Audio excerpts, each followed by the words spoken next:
नमस्कार. व्यावसायिक समुपदेशनाचे बरेच वेगवेगळे प्रकार आहेत आणि अनेकदा त्यात गोंधळ उडू शकतो. पण काही काळजी करू नका.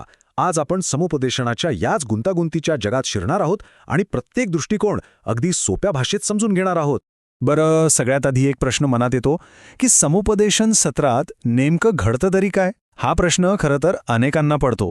चला तर मग या प्रश्नाचं उत्तर शोधायला सुरुवात करूया आणि समुपदेशनाच्या वेगवेगळ्या पद्धती पाहूया. आज आपण काय काय बघणार आहोत, तर सर्वात आधी आपण समुपदेशनाचा पाया आणि त्याची तत्त्व समजून घेऊ. त्यानंतर समुपदेशक नेतृत्व, क्लायंट नेतृत्व आणि सहयोगी दृष्टिकोन म्हणजे काय ते बघू. आणि हो, शेवटी या तिन्हीची एकत्र तुलनाही करणार आहोत. चला आता जरा खोलात शिरूया. कोणतीही पद्धत कशी काम करते हे समजून घेण्याआधी ती का अस्तित्वात आहे हे जाणून घेणं महत्त्वाचं आहे, नाही का? म्हणूनच आपण आधी समुपदेशनाची मुख्य उद्दिष्टे आणि त्याची नैतिक तत्त्व काय आहेत ते पाहू. समुपदेशनाचा मूळ उद्देश आहे सक्षमीकरण. म्हणजे हे फक्त समस्या सोडवण्यापुरतं मर्यादित नाहीये, तर व्यक्तीमध्ये ज्या सुप्त क्षमता आहेत, ज्या संधी आहेत, त्यांना वाव देणं हा सुद्धा तितकाच महत्त्वाचा भाग आहे. थोडक्यात सांगायचं तर समुपदेशन समस्यांचं व्यवस्थापन आणि संधींचा विकास या दोन्हीवर लक्ष केंद्रित करतं. आता ही जी 4 नैतिक तत्त्व आहेत ना, ती म्हणजे समुपदेशनाचा नैतिक आधारस्तंभ आहेत. प्रत्येक समुपदेशकाला यांचं पालन करावंच लागतं. यात क्लायंट्सचं भलं करणं, त्यांना कोणतीही इजा न पोचवणं, सगळ्यांना समान वागणूक देणं आणि समुपदेशकाने स्वतःची व्यावसायिक पातळी टिकवून ठेवणं, ह्या सगळ्या गोष्टी येतात. यामुळेच या प्रक्रियेत विश्वास निर्माण होतो. चला आता वळूया समुपदेशनाच्या पहिल्या मोठ्या प्रकाराकडे. या दृष्टिकोनात समुपदेशक एका तज्ज्ञ मार्गदर्शकाच्या भूमिकेत असतो. यालाच निर्देशक समुपदेशन असं म्हणतात. निर्देशक समुपदेशन म्हणजे काय? तर नावाप्रमाणेच इथे सगळं निर्देशन समुपदेशक करतो. तोच तज्ज्ञ असतो, तोच समस्या ओळखतो, तिचं विश्लेषण करतो आणि त्यावर उपायही सुचवतो. या पद्धतीचं श्रेय BG विल्यमसन यांना जातं. ही प्रक्रिया कशी चालते? तर याचे 6 ठरलेले टप्पे आहेत. सगळ्यात आधी क्लायंटकडून माहिती गोळा केली जाते. मग त्या माहितीचं विश्लेषण करून ताकद आणि कमजोरी ओळखली जाते. त्यानंतर समस्येचं निदान होतं. पुढे काय होऊ शकतं याचा अंदाज बांधला जातो. मग प्रत्यक्ष समुपदेशन करून मदत केली जाते आणि सगळ्यात शेवटी गरज पडल्यास पाठपुरावासुद्धा केला जातो. एकदम पद्धतशीर रचना आहे. प्रत्येक गोष्टीला 2 बाजू असतात, बरोबर? तसंच या पद्धतीचंही आहे. फायदे बघितले तर यात वेळ कमी लागतो आणि क्लायंटला एक निश्चित उपाय मिळतो. पण मग तोटेही आहेत. जसं की क्लायंट समुपदेशकावर जास्त अवलंबून राहू शकतो आणि काही वेळा क्लायंटला असहाय्यसुद्धा वाटू शकतं. चला आता आपण दुसऱ्या टोकाकडे जाऊया, जिथे समुपदेशकाऐवजी क्लायंट महत्त्वाचा असतो. याला म्हणतात अनिर्देशक समुपदेशन आणि नावाप्रमाणेच यात क्लायंटच केंद्रस्थानी असतो. या पद्धतीचे मुख्य प्रवर्तक आहेत कार्ल रॉजर्स. इथे सगळा फोकस क्लायंटवर असतो. समुपदेशक थेट उपाय देत नाही, तर तो फक्त एक सुरक्षित वातावरण तयार करतो, जेणेकरून क्लायंट स्वतःच्या समस्या समजून घेऊ शकेल आणि स्वतःच त्यावर उपाय शोधू शकेल.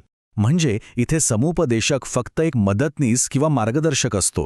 कार्ल रॉजर्स यांचा एक खूप महत्त्वाचा विचार आहे, जो या पद्धतीचा गाभा आहे. ते म्हणतात की प्रत्येक व्यक्तीमध्ये स्वतःची समस्या ओळखण्याची आणि ती सोडवण्याची क्षमता असते. आणि हाच विचार या दृष्टिकोनाचा पाया आहे. क्लायंटच्या क्षमतेवर पूर्ण विश्वास ठेवणं हे इथे महत्त्वाचं आहे. या पद्धतीचा सगळ्यात मोठा फायदा म्हणजे क्लायंटला मिळणारं स्वातंत्र्य. यामुळे व्यक्तीमध्ये आत्मविश्वास आणि आत्मनिर्भरता वाढते. पण दुसरीकडे ह्या प्रक्रियेला वेळ खूप लागू शकतो आणि काही वेळा केवळ चर्चा करून प्रश्न सुटत नाहीत. त्यामुळे ही पद्धत काही ठिकाणी कमी प्रभावी ठरू शकते. बरं, आता एक झाला दिग्दर्शक, दुसरा झाला मदतनीस. मग तिसरा प्रकार काय आहे? तर तो आहे या दोन्हींचं एक प्रकारे मिश्रण. हा एक लवचिक आणि मिश्र दृष्टिकोन आहे, ज्याला निवडक समुपदेशन असं म्हणतात. याला निवडक समुपदेशन का म्हणतात? कारण यात गरजेनुसार वेगवेगळ्या पद्धतींमधले चांगले घटक निवडले जातात. ही एक अतिशय व्यावहारिक पद्धत आहे, जिथे क्लायंट आणि समुपदेशक मिळून म्हणजे एक टीम म्हणून काम करतात आणि क्लायंटच्या गरजेनुसार कोणतं तंत्र वापरायचं हे ठरवलं जातं. इथली प्रक्रिया बरीच लवचिक आहे.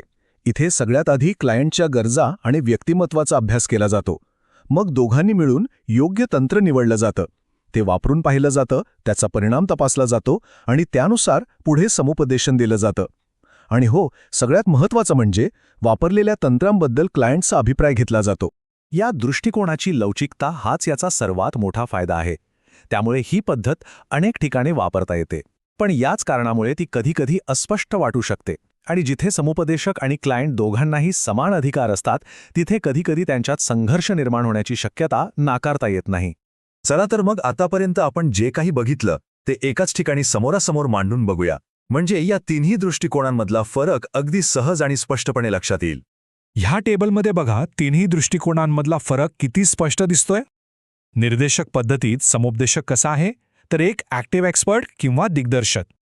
याउलट अनिर्देशक पद्धतीत तो फक्त एक मार्गदर्शक आहे आणि निवडक पद्धतीत तो एक सक्रिय सहयोगी आहे. तसंच क्लायंटच्या भूमिकेत आणि प्राथमिक लक्ष्यामध्येही स्पष्ट फरक दिसतो. तर आपण समुपदेशनाचे हे 3 मुख्य प्रकार पाहिले. प्रत्येकाची स्वतःची ताकद आहे आणि काही मर्यादाही आहेत. आता विचार करण्यासारखी गोष्ट ही आहे की व्यक्तीच्या गरजेनुसार आणि स्वभावानुसार यातला कोणता मार्ग जास्त योग्य आणि सर्वोत्तम ठरू शकतो यावर नक्कीच विचार करायला हवा.